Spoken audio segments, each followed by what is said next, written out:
Hello and welcome to another video vlog outdoor. As you can probably hear, I'm by a humongous waterfall, so let's put them down there. Okay, it's not humongous, but down that way, Bothfell, Yorkshire Dales, absolutely beautiful. So yeah, it was a bit of a stormy one last night, to say the least. There was one point where I thought I might actually have to bail out the tent, but I made sure the tent was nailed down, and as the night went on, it's all part of wild camping in winter in the British Isles, so yeah. Anyway, today I want to talk about knowing when to stop. And by that I mean, if you're writing a song, or recording, or even gigging, there comes a point where you know, you should know, when that's it, it's job done, time to stop. So, when I'm writing a song, yeah, you could spend months over it. You just keep going back to it, keep going back to the song, seeing how that develops. But there comes a point where you've got to say, look, it's finished really, I'm just fiddling with it, it's not going to be any better. Just finish it and record it, or whatever we're going to do with it. It's the same when you're recording, like, you know, you keep going and going and going for the perfect take. But oftentimes, it's the first take, or one of the first few takes that's the best. You dial out all the fear. And I've done this when I've been recording videos, you know, for YouTube, or live in the room videos and that. You do 2 or 3 takes, and often one of those will be the best. It might not be the best technically, but it just have the groove to it. You might, you know, you decide to do a couple more, and you know, the life gets squeezed out of it sometimes. I'll always look at, not always, but a lot of the time I'll look at what I've done when I'm recording the live stuff, just to check for any errors, or if the filmed it okay and all that stuff in the audio. And many a time I'll just go, right, I'll just do one more while I've got everything set up.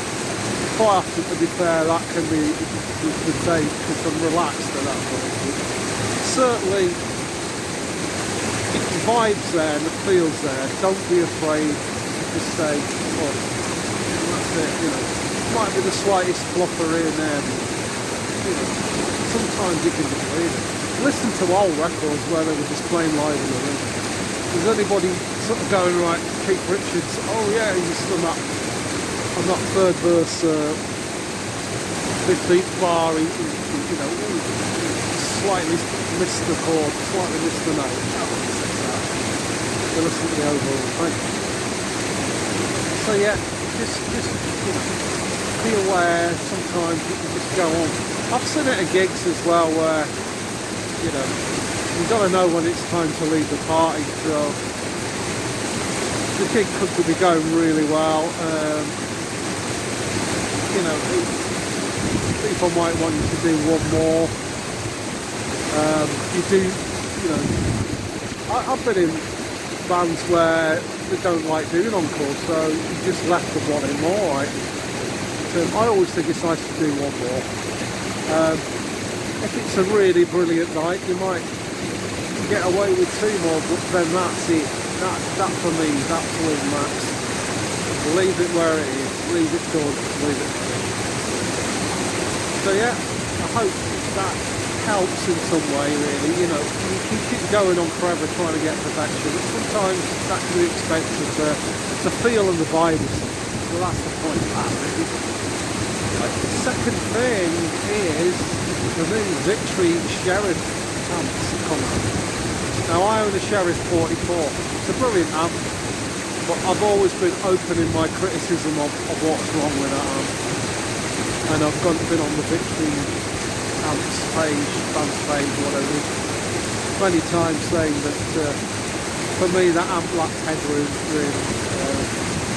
That was the problem. And the effects loop didn't really work, and it had a phase inverter or something placed in a odd place. It didn't like pedals either really. But as a straight ahead, straight in rock rhythm, it's pretty well on stuff. Well, now Victory, to be fair, they've brought out, they've revamped the range, and the smallest one now was the 22, it's now the 25.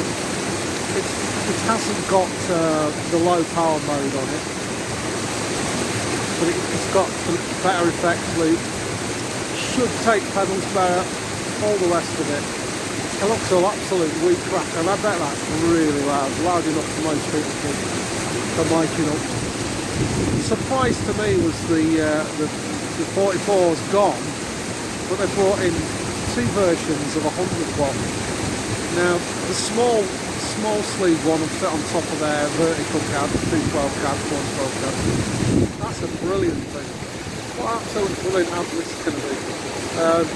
They've changed some of the switching options as well, I think, on all the range, so switchable master volumes and stuff like that. I haven't gone into too much detail yet, so bear with me on that, but only to say these are fantastic. The 100 watt, of course, now, that's got all the headroom you're going to need. It's going to be, what a brilliant amp that's going to do. I can see that doing really well for people who still want loud valve amps, but you know, you can still turn, I think it can be switched out at 30 if you want. That's going to be absolutely brilliant.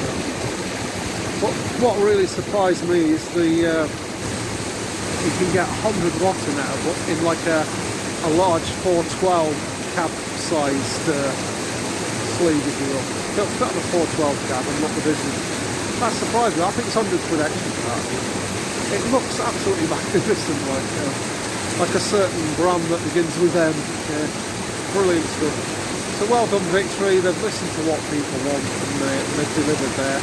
They are fantastic. I'm not in any way in the shield of Victory or anything like that, but I do use their amps. I love them, and well done for listening to players, and it's just a good way to move forward as a company. Yeah. So finally, yeah, a little update on the album, the Wainwright album. Vic managed to get a couple of drum tracks down. I've got some bass down on it. Got some rhythm guitars down on it, but Michael says the EQ I was using, I'm using the Unit 29, it's got like a switchable EQ on it. He said that it was bringing in some artifacts that weren't great, so we're going to look at that hopefully this week. But yeah, suffice to say, I'm going to get those two tracks done as quickly as possible, and we'll move on to more. So that's it for now. I hope you got something out of this from a sort of drizzly, windy, cold February day, February the 1st today, here in the northwest of England. It is what it is, but it's good to get out this time of year. So just remains to say thanks for watching. See you later, guys. Take care. Oh, bit of wind noise. Bye.